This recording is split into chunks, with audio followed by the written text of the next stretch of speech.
அந்த அம்மா என் ஒய்ஃபை மட்டும் உள்ள விட மாட்டேங்குது. ஏங்க நான் நேற்று கையோட கூட்டிட்டு போயிட்டேன். அம்மா எல்லா லேடிஸையும் விடுறா இல்ல, ஏன் என் ஒய்ஃபை மட்டும் விட மாட்டேங்கிறேன்னு. இல்ல சார் அது சரியா வராது அப்படின்னு. ஏமான்னு கேட்கிறேன். ஒண்ணு இல்ல சார், அந்த அம்மாவை சேர்ல உட்கார வச்சு மேக்கப் போட்டு எல்லாம் முடிச்சுட்டு வெள்ளரி பிஞ்சை நறுக்கி கண்ணில் வைக்கிறோம். இந்த அம்மா எடுத்து எடுத்து தின்னு சார் அப்படின்னு. இப்ப 50 ரூபாய் கொடுத்துட்டு 80 ரூபாய் வெள்ளரிக்காய் இருக்காயா. அவருக்கு நான் ஒரு ஐடியா சொல்லிட்டு வந்திருக்கேன்.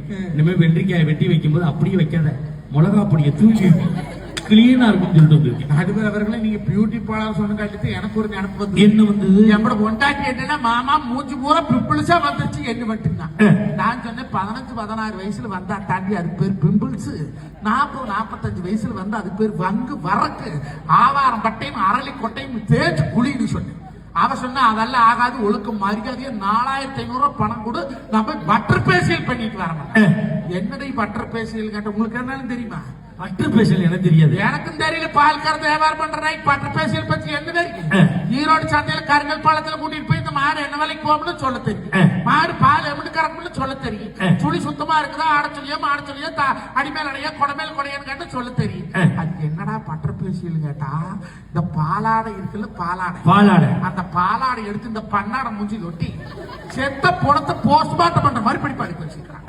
எவ்வளவு செலவுனா 4500 ரூபாய் சொன்னாலுங்க இருக்கு. நெஞ்சு வலி வந்துட்டு கவந்தப்பாடி சந்தையில 4500 ரூபாய்க்கு ஒரு வெள்ளாட்டு வாங்கி விட்டா வருஷம் 2 குட்டி போடுமில்ல. ஆமா நீ சொன்னா நான் போன வருஷம் ஒரு வெள்ளாடு வாங்கி விட்டு குட்டியே போடல. ஏங்க கிடாடு குட்டி போடாத எப்படிங்க குட்டி போடு, பொட்டையாடு தான் போடுங்க.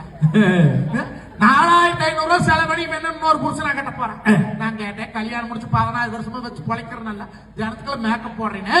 நான் எனக்கு மேக்கப் பண்றேன். பாக்குறதுக்குள்ள அவ்வளவா தெரிய வேண்டாமா கட்டின புருஷன் சொல்றாளே. இந்த காலத்துல தமிழ்நாட்டு பண்பாட்டுப்படி அவவே பொண்டாட்டி அவனுக்கு அழகா தெரிஞ்சா போதும், அடுத்தவனுக்கு அழகா தெரிஞ்சு வேண்டும் பண்ண போறேன். நம்மட பொண்டாட்டி எனக்கு அழகா இருந்தா எனக்கு சந்தோஷமா இருக்கு. ஊர் பையன் ஊரே பொண்டாட்டி சைட் அடிச்சுட்டு தெரிஞ்சாலுன்னா எனக்கு சந்தோஷம் வருமா? பட்டிமன்றம் வருவனா, பாலாவாரம் பண்ணுவனா, மாடு வாங்கி விற்பனா, இல்ல படத்தில் நடிப்பனா, குங்குமத்து கோமாளிக்கு தான் போவனா? நடுவர்களை புருஷன் சொன்னா பொண்டாட்டி கேட்கணுமா கேட்க கூடாது? கேட்கல. நான் பாலை கொண்டு தெக்க திருப்பூர் போடனாக்கா அவன் பேசியல் பண்றதுக்கு வடக்கு நம்பி வந்துட்டான். நான் பாலூதி போட்டு வந்து வைக்கிறேன். மாடு பூரா அண்ணாங்கால் போட்டு அடுத்துட்டு போய் மேய்ச்சிட்டு கிடக்குது. அவன் சியாய் தூக்கி கட்டிக்கிட்டு சேவ கடை தூக்கிட்டு வர எவனோட எனக்கு வந்து 2.5 காட்டு மேயுது. அவங்கிட்ட எப்படி ஒப்பு சப்பு வாங்கி அங்கிருந்து ஓடி எடுத்து வண்டி விட்டா பாருங்க. நேரம் நம்பியூர் போய் பார்த்தா 4 பொம்பளைங்க குண்டு குண்டா கௌதமி ஆட்டமே படுத்திருக்காங்க. அதுல எவன் எம்பொண்டாட்டின்னு தெரியும்.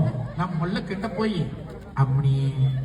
அம்மனியோ அடி ராஜேஸ்வரிங்கிற எவ்வளவு வாய் திறக்கலீனா அங்கதான் மூஞ்சி போற அனுமாருக்கு வெண்டக்காப் சாத்திர மாதிரி மைதாமா ஒட்டி 2 வெள்ளரிக்காய் வெட்டி காலில் வச்சு மல்லாக்கு படுத்திருக்காங்க.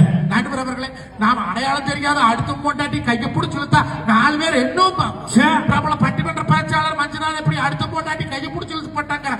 அவ பேர் எனக்கு வந்தா அப்படி ஒரு அவச்சொல்லு வாழ்க்கையில வராதுரா. அது ஒண்ணு இருந்தா போதும். நடுவர் வந்து ஓனரமும் ஓரமா நின்று போன் பேசிட்டு நம்ம உள்ள கிட்ட போய் ஏங்கன்னே பொண்டாட்டி வந்தாலே பாத்தியாயான்னு உள்ள 4 பொம்பளை நிற்கிறாங்க. எவ்வளவு பொண்டாட்டின்னு அந்த அம்மா அந்த இளவு தெரிஞ்சத்தை எழுதி குடிக்கிட்டு போயிருவிட. அல்ல ஒரே சைஸ்ல உருட்டு கிடக்கிற அளவு தண்ணி பேரலாட்டம் அடையாளம் சிக்கல் சாஞ்சாச்சு எழுப்பிடு ஊடிச்சாவே கொண்டாந்துட்டாங்க. அவகாட்டோட கண்ணால் போது எத்தனை வருஷம் ஆச்சுன்னா 16 வருஷம் 16 இயர்ஸ் கம்ப்ளீட் எடுத்தேன்.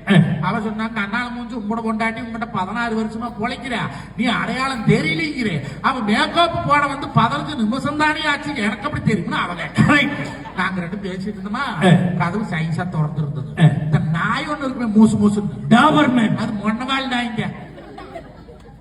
சிப்பி பாரு, அது மூஞ்சி வாழ் நாய்ங்க. பொம்மேரி, அந்த பொம்மேரி நாய் நல்ல மொழு மொழு இருந்தது. அது என்ன பண்ணுது, கதவு சந்தில் முட்டிட்டு உள்ள வந்தது. பாலாடை பார்த்த நாய்கம் இருக்குமா, பால் சட்டி கண்டாவே 7 நக்கு நக்கு. பாலாடை கண்டு இந்த நாய் என்ன பண்ணுச்சு, சேர் மேல தாவி படுத்திருக்கிற மூஞ்சி போய் சொலுக்கு சொலுக்கு சொலுக்கு நக்குது. நக்கிறது நாயின்னு படுத்துக்கிற நாய் தெரியல. இவ கேக்குற, ஏன் மேடம் மேக்கப் போட்டு 4500 ரூபாய் பணம் வாங்கிட்டு 3/4 மணி நேரம் கழிச்சு பேசியில ரிமூவ் பண்றோம்னு சொன்னீங்க, 10 நிமிஷத்துல இருக்குன்னு கேக்குறாளே. நாய் நக்கறக்கு 4500 ரூபாய் கொப்பை சம்பாதிச்சு கொடுத்தானா? அப்படி கேளியா? இந்த காலத்துல அனாவசிய செலவு வரவுக்கு மேல செலவு பண்ணி உட்கார்ந்துருக்காங்களே, இந்த காலம் நல்ல காலம் ஐயா. அப்படி கேளியா? நடுவர் அவர்களே, டவுசர் பாக்கெட்ல 41,500 ரூபாய் வச்சிருக்கிறதுங்க. எவ்வளவு மாப்பிள்ள? 41,500. டிங்குது. மாப்பிள்ள ஓ உலகத்திலே விலையுயர்ந்த டவுசர் ஒரு டவுசர் உண்மையிலடா காஸ்ட்லி டவுசர். திருட வந்தான்னா என்னெல்லாம் செயினை கழட்ட சொல்லுவான், முகத்தை கழட்ட சொல்லுவான். சரி நீ பேசு. ஏன் சிரிக்கிறாங்க? அவங்க ஏதோ சிரிக்கிறாங்க.